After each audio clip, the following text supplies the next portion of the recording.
In this video, I'm going to explain to you how to scale your business to $10 million. Let's dive right in. It's no secret that a business will fall into several plateaus, meaning a period of no growth consistently over time. And what that means simply is that the things that we were doing before in order to grow our business are no longer working. Maybe the market dynamic has changed. Maybe you've had a staff turnover. Maybe you can't scale the performance of your team, or maybe your revenues are stuck at a certain level.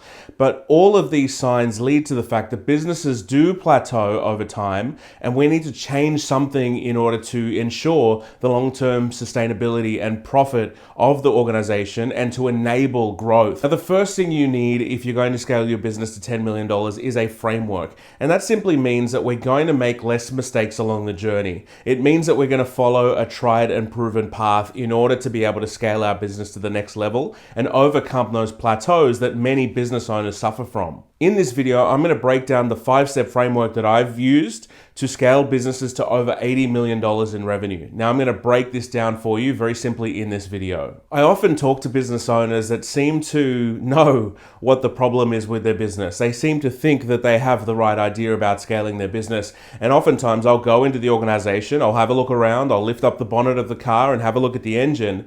And we won't be aligned in terms of what I think needs to be done to grow the business and what they think needs to be done in order to grow the business. Now, the truth is they've been stuck there for quite some time. So the things that they've been doing, the strategies that they've been trying haven't actually worked. And so when we apply this 5-step framework, what we can do is actually unleash growth of the organization. We can stop the things that are underperforming in the business, and we can focus on truly the things that are going to grow and scale the business. Now, the truth about business is that it's like a jigsaw puzzle. It's like a 1,000-piece jigsaw puzzle. It's actually quite difficult to run and scale a multi-million-dollar business because it is very complex. You have to hire people, you have to find the right talent, you have to give them the SOPs, you have to build marketing strategies, you have to build a brand for yourself, you have to make sure the website's right, you have to make sure the content you're delivering is right, you have to make sure that the clients are getting satisfaction from your services, you need to have a pricing strategy. And I mean, I could go on. And there's like 1,000 things in your business puzzle that you need to focus on. And so what the XOS framework does, the multiplication operating system does, is boils that down to the 5 key things that you need in order to scale your business to 10 million. And oftentimes business owners don't understand the true fundamentals of business so that they can grow and scale their business. But I'm going to break down my 5 steps in this video. I'm asking you to apply it to your business to see what kind of growth you get. Now, this framework is called the multiplication operating system because the way that you build your business will determine the value of your business. It will determine whether you can extract equity out of that business in order to fuel and propel more growth for your organization. So let's dive right in. Now, the first part of any business scaling framework is to do with identity. And what that means quite simply is if you as a business owner believe that you're going to do $3 million, then it's going to be easy to get to $3 million. If you as a business owner believe that it's going to be difficult to get to $10 million, then guess what? It's going to be difficult. So the truth of the matter is that your business will only scale to the proportion of your belief in yourself, the belief in your product or service, but most importantly, the beliefs you have about yourself, your key strengths and weaknesses. These beliefs are what is going to shape your organization. Let me give you an example. I consulted with a business that got their business to about $2.3 million in revenue, and they wanted to sell their business.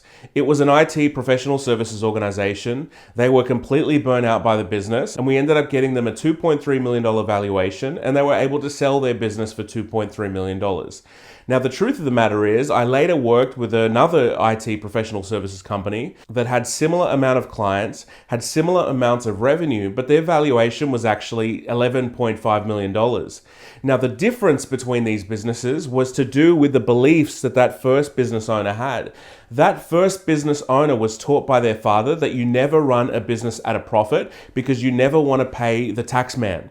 And so that business owner ran the business with very little profit, and so therefore it impacted his valuation and the amount that he could exit for. The other business owner that we sold for over $11 million didn't think that way. He was happy to pay tax because he knew that the valuation of the organization would increase when you can show a consistent track record of profit. This goes to show that the beliefs you have about business will actually impact your ability to scale that business. Now, I have a BAHO framework which helps you understand your core beliefs and how to surpass those beliefs, but I don't have time to get into it in this video because I need to keep it specifically to the multiplication framework to scale your business. However, let me know in the comments if you want that. Type in BAHO and I'll send you some information on the BAHO method. The second part of this framework is about your strategy. It's really around how do we differentiate our organization. If we have a differentiation based on costs, then it's going to be very difficult to scale the business. If we have a differentiation based on value, then it will be much easier to scale your business. And so the thing that we need to do is to work out from your strategy, what are the things that create unique selling propositions, and go to market and amplify those facts. A lot of organizations struggle to amplify what they're doing really well. And so you as an organization need to be in the business of amplifying the results that you're producing for your clients.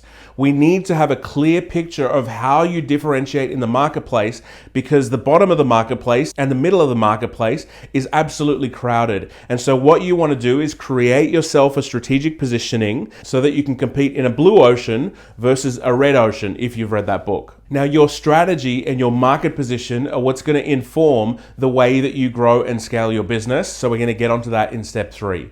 The third part of this scaling framework is all about sales. Sales is the lifeblood of your organization. So what we need to do is to ensure that we have a client acquisition strategy, and we need to make sure that client acquisition strategy is profitable.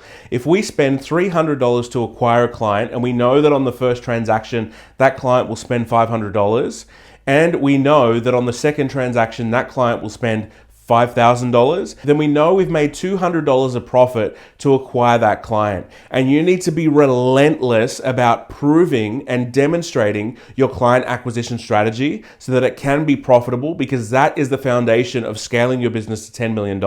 If you crack that code, what that means is you can continue to spend on marketing so that you can get more leads. Leads lead to opportunities. Opportunities leads to sales conversions. And then depending on how you convert with your sales methodology, that means that you'll have more revenue on the other side. And then depending on how you deliver the services means that you will have profit on the end. So we need to make sure that that client acquisition strategy upfront is robust and profitable, and we need to be relentless in the pursuit of a profitable cost of client acquisition.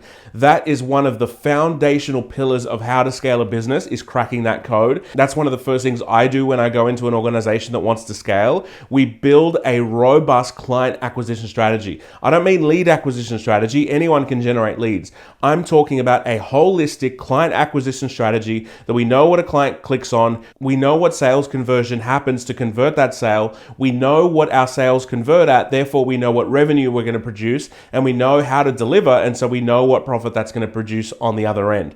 So I can't stress that enough, that you've got to have a robust client acquisition strategy, and if you haven't got that nailed, that's one of the things you've got to focus on immediately. The fourth component of this framework is profit. I talked about the fact that sales is the lifeblood of an organization. Profit is the heartbeat of your organization. If your heart's not beating, there's no blood being pumped around the body. So it doesn't matter how much blood is in that body, if it's not getting pumped around, then the body's not going to be alive. And the same is with the profit. You need to make sure that you have profit in your business, because that is the heartbeat of your organization. So there's two things you need to focus on when it comes to profit. Number one is visibility, and number two is control.